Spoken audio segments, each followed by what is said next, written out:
I'm here with Professor DeMartini. I'm so excited to be here today. We are former colleagues and she knows so much about sport law and ethics, so who better to talk about sporting behavior, ethics, and moral behavior? So without further ado, I'm just going to ask you a little bit about yourself, like I ask everyone, as y'all know. So can you tell me just a little bit about yourself, your home team, your hometown, your hobbies, education, and all of that, and how you were able to, become a sport management professor?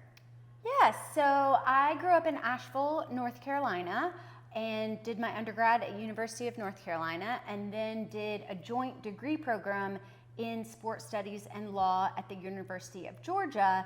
And I had always been really interested in Title IX because I was a female soccer athlete a long enough time ago that we definitely did not get equitable treatment.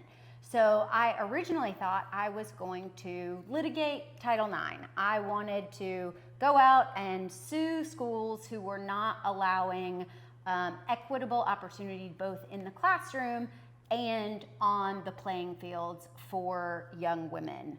But while I was in law school, I was actually teaching a gender and sport ethics class at the University of Georgia for the undergrads. And I just loved teaching so much that I decided to move in that direction and hoped that I could influence the young people who are going out into the sporting world so that they could use an equity lens so I could make an impact on the entire sport industry rather than just suing a few schools. I mean, I think that's a great reason. So thank you for being so passionate and for equality and Title IX. And I have a lot of Title IX stories. I know we look really young, right, out here. But, we were like the second iteration of Title IX, more or less. So know all about that. So, thank you for fighting the good fight and all of that. And if you've ever had her as a professor, she's a great professor. She's really passionate, and you also know she knows what she's talking about. So that's why we're here today. So you have a law degree, and in the past you've taught sport law and you've designed a course for sport ethics. Can you just tell us a little bit about your sport law class and sport ethics class and how they are similar and different? Because law and ethics, we hear them used interchangeably. Well, not interchangeably, right? But like in the same sentence. So what does that really mean? Certainly, and I do think a lot of people conflate those two things when they are very different. So I taught sport ethics for a very long time at Flagler College, a small college, and then I've taught sport law across both at Kennesaw State and at Flagler, so a range of different students. But I think what's important to keep in mind is that law and the legal system is a coercive structure that we hope will mimic ethics, but it is not the same thing. So ethics and sporting behavior and moral behavior are the values that we want to guide our work and actions in the world, and that we would hope that we're in a culture where our laws do reinforce that, but that is certainly not all of the time. So I'm sure you all can think of examples of where there's a law, but you don't think that law is fair, or you don't think that law actually encourages people to behave in a way that you think is moral. So law is a coercive, hopefully, reflection of ethics, but they're not the same things. So sport law and sport law classes in a sport management context are much more focused on how you can use the law in your sport management careers. So it's risk management. How do you make sure that you're running a youth sport organization that keeps people safe and doesn't get sued? It's covering basic contracts. How do you as a sport manager read a contract and ensure that you understand what's going into it so you can fulfill your responsibilities? So it's much more practical and much more focused on usefulness. And I think ethics and sport ethics classes are broader. It's more a way of thinking. And I always started my sport ethics classes with having students reflect on their own values, because you need to know what is important to you, both as a person and a professional, so that you can make sure that the way you move in the world adheres to those. So the sport ethics classes taught ethical theories, and you might not have had these before. but they are ways that philosophers have thought about the world, and we applied them to sport contexts. So using those theories, it can help you make what you think are good and moral decisions in your sport management work. I mean, thank you for that. So can you give us an example where maybe the law and the ethics don't align, and then maybe one where they do align?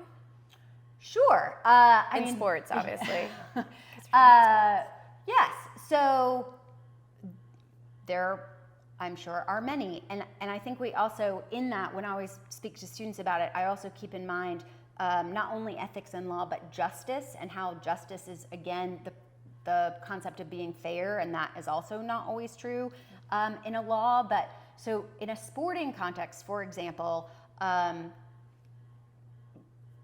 using particular substances are banned in sports, right? So there's this giant list of things for a range of reasons.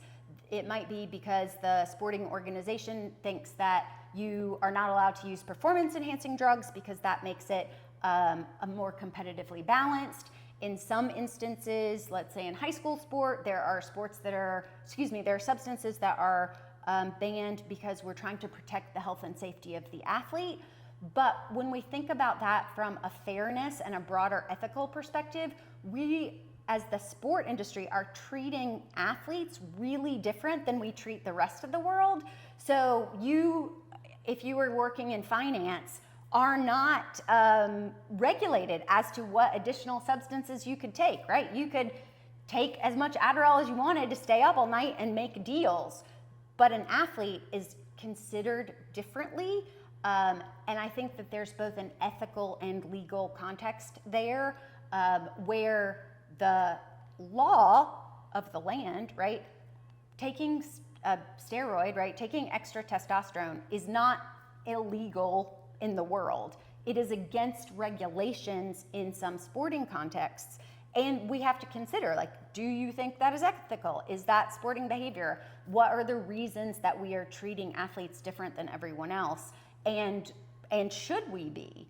So I think that one of the big areas where there's a lot of interplay between the morality versus the legality is in what substances people are allowed to take in their contexts. Great example. And it makes me think of NIL, right? Before it became NIL. So again, back in the day, we didn't have name, image, and likeness, right? We just didn't have that. And so I remember when student athletes were really fighting for that and talking about name, image, likeness. So for instance, back in the day, if you wanted to have some sort of music career and you were a student athlete, you actually couldn't use your own name to promote your own music. You actually had to use an alias, whereas students who were not student athletes could use their own name. Or I remember I had some student athletes at a university, a bigger university that I taught at, that would sign footballs. And then they would see those signed footballs on eBay and people would sell them for money, but they couldn't use their name, image, likeness, their signatures to sell that. So it's kind of like the ethical, moral, and then also to the law aspect, right?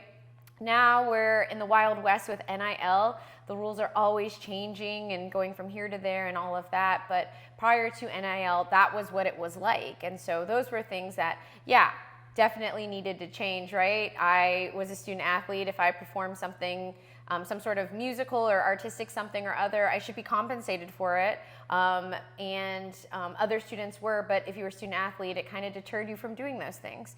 So that kind of made me think of that. So just throwing that out there for you. Yeah, the consideration of how we as a society treat athletes differently and why, thinking more critically about why we do that and do we really have to, and not just accepting on its face that, oh, well, they're an athlete, so they should have to follow different rules.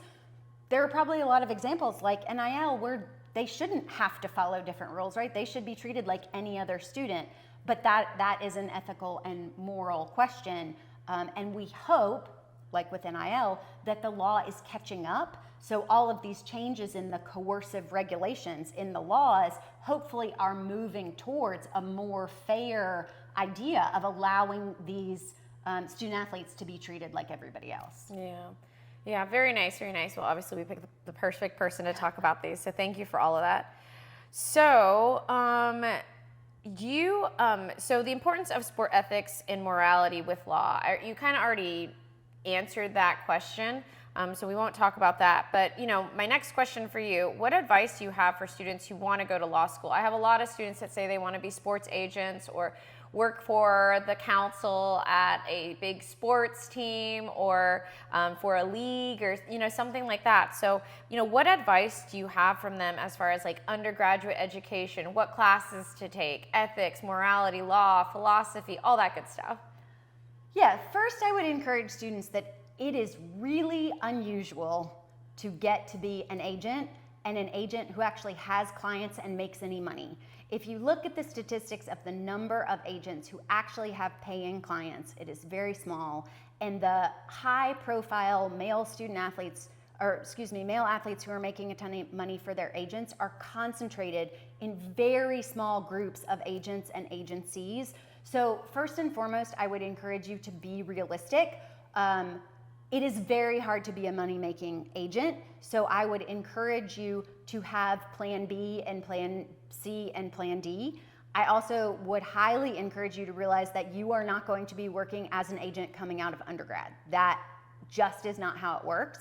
To be a representative for a professional athlete in almost all of the professional leagues requires an advanced degree. So in some cases that can be an MBA or a law degree. But you should be focused on your undergraduate education, moving you towards a graduate degree. And what that requires is true dedication to your academics, because getting into a good grad school absolutely matters. It's not just any grad school. So if you are serious about trying to pursue a sport law career, you need to be trying to aim to get into the absolute best law school you can, and that means very high grades and a very high LSAT score. So I would recommend that by your junior year, you are looking into the LSAT, you are taking LSAT prep courses.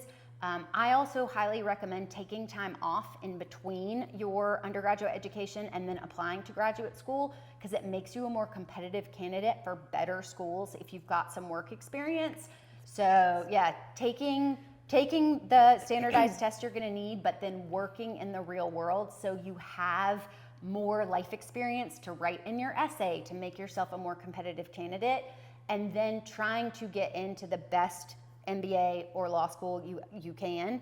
And there are trade-offs there, right? Like there is a whole conversation about student debt, and that is a tough conversation. And you'll have to make decisions on whether you're willing to go into debt, whether it's worth it, if you get money to a lesser school. But if you want to be an agent, you need to be going to the absolute best law school you can in the region where you want to practice. And also to recognize that going to law school opens up a ton of other opportunities and a ton of other money-making opportunities, but they are not going to be in sports. So as much as students may hate to hear it, right? Law school and grad school requires really high grades and really high test scores. So it is taking your undergraduate education seriously from right this minute. So let's say you want to go down this path, right? A sport management degree, how does that add value? And what kind of work experience would they need to seek out? Would that be with a sports agency? Would that be with a law firm? Would that be with entertainment? Because sports and entertainment, they are side by side. So when you think of Mercedes-Benz Stadium, which is right down the street from us, they have a lot going on in there as far as sporting events, and then also to concerts, graduations, anything you could possibly think of. So somebody, going this route, where would they want to be working and kind of, focusing their energy? It would be great if they could find an internship with an agency, but again, those are highly competitive and may not be realistic. So I think it's actually less important where they work and more important that they can display incredible work ethic and professional behaviors to get good recommendations regardless of where they intern or work. So that could be at Mercedes-Benz, but it also could be at any other type of organization, but truly showing initiative, showing problem solving, simply being consistent and showing up every time, but displaying a work ethic that impresses the people for whom you are working so they will write you good recommendations is probably more important if you're moving towards graduate school than the type of work that you're doing. Okay, good to know. And then just to add on, one more question, but classes, as far as classes like philosophy or ethics or anything like that, how does that play a role? Yeah, I think if you're aiming for law school, I think pre-law is great. And Kennesaw State has a pre-law minor. So I do think that that's valuable, mostly because they will have some structure in place to help you with things like the LSAT, so they'll know what resources are available. So I think pre-law is great. But overall, I think the things that really make students stand out, particularly in this time of AI, is being able to be a critical thinker and a problem solver, and analytical. So I think that could be in philosophy, it could be in conflict resolution or political science, it could be in data analytics, but a way to show that you have a background in thinking deeply and problem solving is going to make you stand out. So when your professors give you those group projects and ask you to critically think and to work together, and you all give student evaluations on each other, make sure that you're not the one that went missing during the project, and make sure that you're the one that's contributing, because all this stuff will come full circle. So just FYI, we're not giving you those group projects for, no reason at all. So thanks for that one. Of course. Okay, so great advice from her. I wish that I heard this advice when I was your age, so that's why I appreciate it so much. And for you all are making some serious decisions in terms of where you all want to go. And with ethics and law, again, they go side by side, so it's so important to have this conversation. We're talking about social issues, and this is specifically what we're sitting down for. But what are some of the biggest social issues plaguing sports from a more moral and ethical point of view, based on your perspective? I think one of the most interesting that has a true moral and ethical dimension that I don't think people pay enough attention to is transgender participation in sport. I think there is an underlying human value that we should allow people to participate in sports that gets buried under politics and a wild amount of misinformation about the impact of transgender persons participating in sport. And I think there is a true moral imperative to allow people in a variety of their human identities to participate in sports that people are not paying enough attention to. So I think transgender participation is a huge issue from a moral and ethical perspective. I also think injury and injury prevention and recognizing the impact of high-level sports, particularly in combat sports and American football. So I have a recommendation. If you're interested in learning more about the true human cost of American football, this book is amazing. It's called The End of College Football. But again, I think people get a little bit buried in the tradition of American college football or the dream of success through American college football, and don't recognize the true injury cost that comes with participating in a sport that has ongoing collisions and head injuries. And I think there's a real moral imperative to make sure that we as a society are not encouraging people to participate in things that hurt their brains. That's really interesting that you brought that up, because the NFL actually just published a study on NFL athletes, like from way back when, I think like in the 1980s, and basically they've been tracking them to now. It might have been 1960s, 1970s, I don't know, but I will put it up on the screen for you all, or I will attach it. But basically what the article is about is looking at NFL athletes that are about at retirement age. So they're about in their 60s right now, and where they are, what kind of injuries that they have, what kind of health condition they're in. With CTE, we always talk about that with football, right? But you don't talk about necessarily other injuries, like with knees, with ankles, with other ligaments, with health issues, just different things like that, and how they affect you in your day-to-day. Because you have to remember, it's not a matter of if, it's a matter of when your sport will be over. So your sport can be over at age 22, or your sport could be over at age 39, just depending on who you are. And a good NFL career is 3 years, right? And that's when you can get the pension, that's when you get the retirement benefits, you get all of that. So with that being said, think about all the plaguing knee injuries or this or that, and how much physical fitness and health, not necessarily at the competitive level, right, but at the participatory and leisure level, help us to get to where we need to be as we get to an older age. So there's more research being done on that, and just what we're doing as far as combat sports or sports that have like high impact to our bodies on that. So I'm really excited that the NFL actually, like they did that. And then also too, just looking at other sports like boxing or UFC or all these other sports where you have a lot of physical contact. I would like to see longitudinal studies done on that. So thank you for that book recommendation. Yeah. Okay, so can you discuss the ethics and morality around sports betting? Sure. I think this is another one where we as a society tend to treat sports differently than what seem to be other contexts that are similar. So I think that sport betting, we should consider whether that should be treated the same as any other type of betting, and if not, why not? So again, I think the argument against sport betting is that somehow that corrupts the fundamental fairness of the game, right? That if people are betting on it, that incents the people participating in it to somehow throw the event.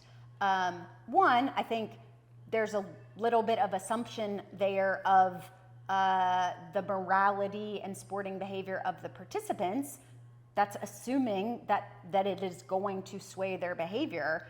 But also, if we think that betting on sports is something we want to avoid, there's betting on absolutely everything else. Like there are lotteries, there's bingo. So I think that is an example of where we as a society have to determine if we think the costs outweigh the benefits of a game of chance, and then apply that across all of the contexts in the same way. And if you're going to allow people to bet on a range of other things, should we allow them to also bet on sports? And then to the earlier point about should we treat athletes any different? If we're allowing fans to bet on things, should we allow people who are currently participating in it to bet on things? So I think again, it's like so many of our ethical issues in sports, it's how consistent is the way we deal with it in sport as compared to other contexts. Yeah, and I think you've consistently brought up this question, and I think that's so great to think of, right? Which side you agree on or disagree with, you have to really look at it from a bigger perspective. Why are we treating these people differently than these people? And then also too, why does this even exist in the first place? So with sports betting, right? Again, back in my day, we didn't really have it except for like horse racing and stuff like that, and March Madness, the brackets that we have. Now we have DraftKings, right? We have all these different places that you could place sports bets on, and you could place sports bets on, how long the national anthem will be when somebody's singing it, right? And anything from that. And it does bring a lot of excitement to the game, right? And it also brings people that are non-traditional viewers to maybe join a fantasy team because they're, hoping for this player and all of that, that they not necessarily wouldn't be, watching the game, but it does have an invested interest when money is on the line. So I don't think sports betting is going anywhere, but the ethics and the morality around that, there's so much more to unpack with that, because we're going into kind of this new place with it. So with sports betting, I think it's really just interesting to see with student athletes and what that looks like, and also with professional athletes, and are they going to be treated differently with that, and what that does look like. So make sure that you all are keeping an eye out for that, and which states legalize it, which states don't, why they legalize it, who's participating, who's sponsoring the event, all that good stuff. And I think the underlying ethical issue with regulating sports betting is the underlying issue of how much should we as a society regulate people's behavior to protect them from themselves. So on one side, there's an argument of like, we should be allowed to do whatever we want as long as we don't hurt other people. But then the traditional reason that betting of all types, including sports betting, has been outlawed has been because it has potential dangerous impacts. People can get addicted to it, people can lose money, the games can get thrown. So I think the broader ethical principle here is, do you, or do whatever philosopher who you're studying, think that we should protect people from themselves? Should we regulate their behavior, or should we allow fuller autonomy and let people make mistakes that might hurt them? What do you guys think? Make sure that you all are thinking about that question, right? And again, this is what critical thinking means, because you want to be on both sides of the aisle so that you could figure out, how is this person thinking, how is this different from me, and where do we get to a place where we're both on the same page, right? So this is where the critical thinking comes into play. And you bring up another good point, like you haven't brought up some great points. But yes, but sports betting, it's really big as far as ethics, moral behavior, all that, and then also to rules, regulations, laws, all that. And we can go on with a lot of different examples, but we're going to wrap this up here. Okay, so you've talked about your journey with sports and with sports law and all of that and ethics, but as far as advice for the students, and you've been giving some great advice, but what are some professional organizations that they might feel are beneficial to be a part of or look into or monitor, anything like that? I do think for sport management students who are thinking about law, there is a professional association called the Sport and Recreation Law Association, SRLA, and they do allow student members. They also give great opportunities for students to present at their conference or attend the conference. So I think that is a really good one to network if you are interested in the sort of research and legal aspects of sport.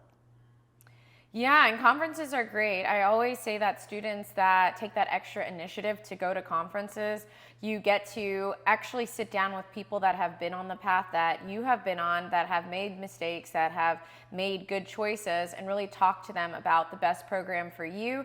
And a lot of times you can get a graduate assistantship or some sort of research or teaching, or understand the financial aid or financial impacts of how much you're going to have to make to attend this school and the benefit of going to this school versus this school. So and the acronym for that is SRLA, correct? Yep, okay. SRLA, SRLA. Okay, great. Yeah, so for those of you out there, make sure that you're taking that extra initiative to look into SRLA if this is something you want to go into. So I ask everybody this question, and we're going to wrap it up, but is there anything else you'd like to add? That is a great question. If the unit that you all are working on is sport ethics and sporting behavior, I definitely encourage you to examine how many of your views about sports are just ingrained in you because of what we're taught about sports as we grow up. There are so many ideas that sports are fair and good, and all of the outcomes of participating in them or working in them are positive. And I would really encourage you to unpack that and be willing to acknowledge that not everything about sports, particularly revenue-producing professional sports, is positive for the participants or for society at large. So that is the critical perspective. I would highly encourage you, especially in this class, to be open to a more critical perspective about sports in the sport industry than you might have been before. No, and I have to agree with you. I think, one of the reasons I love sports is because it does bring people together, but it also can tear people apart as well.